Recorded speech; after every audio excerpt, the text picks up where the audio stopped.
Keinformasi lain, Wakil Presiden Yusuf Kala menyebut Jakarta punya dua wajah yang bertolak belakang. Di satu sisi modern seperti di Singapura, namun di sisi lain kumuh dan muram seperti di Bangladesh. Korespondensi CNN Indonesia Mardika Utama mengajak Anda untuk melihat paradoks Jakarta dari dua sisi yang berbeda.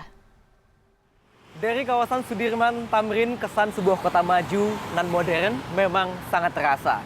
Dikelilingi gedung-gedung pencakar langit dan juga pusat perbelanjaan yang akses moda transportasinya nyaris terintegrasi satu sama lain, kawasan ini juga menunjukkan citranya sebagai kota yang beradab dengan memberikan akses mumpuni bagi para pejalan kaki.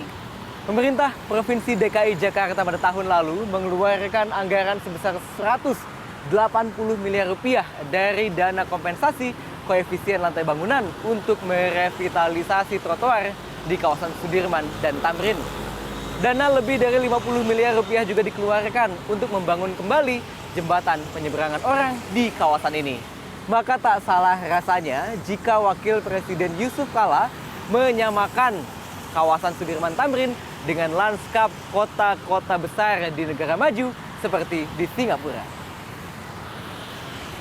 Namun kota ini seperti memiliki dua wajah yang bertolak belakang. Bergeser 15 km ke arah utara Jakarta, pemandangan lain sungguh kentara. Hutan beton berganti hunian lapuk di permukiman kumuh dengan segala hiruk-pikuk di dalamnya. Wakil Presiden Yusuf Kala menyebut suasana pinggiran Jakarta seperti negara Bangladesh.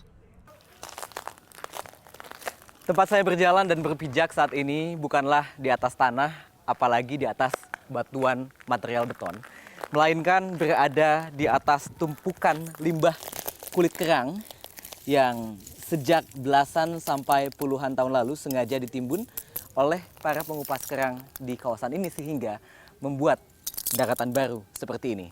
Ya, inilah wajah kampung kerang hijau yang berada di pesisir utara pantai Jakarta.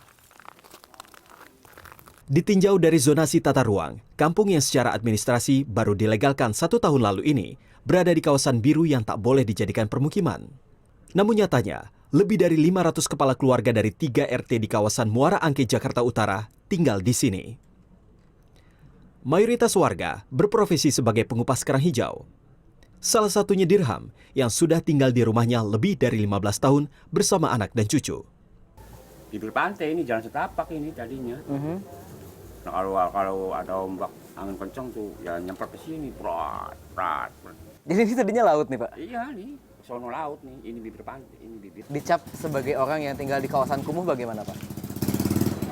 Ya kalau bagi saya mah nggak jadi masalah, nggak jadi masalah, enak begini. Kalau bagi saya, karena sehari-harinya kalau lagi kerang lagi panen kan dapat penghasilan. Gitu. Kalau pindah dari sini kan belum tentu. Kerja apa, makan dari mana kalau nggak ada kerjaan gitu. Orang-orang nelayan kecil itu. Sehari bisa dapat? Ya berapa? Kalau bagi orang kulit seperti saya, ya kadang-kadang dapat 90, kadang-kadang 120. Kalau bos-bos yang berangkat ke laut mah ya bisa lebih.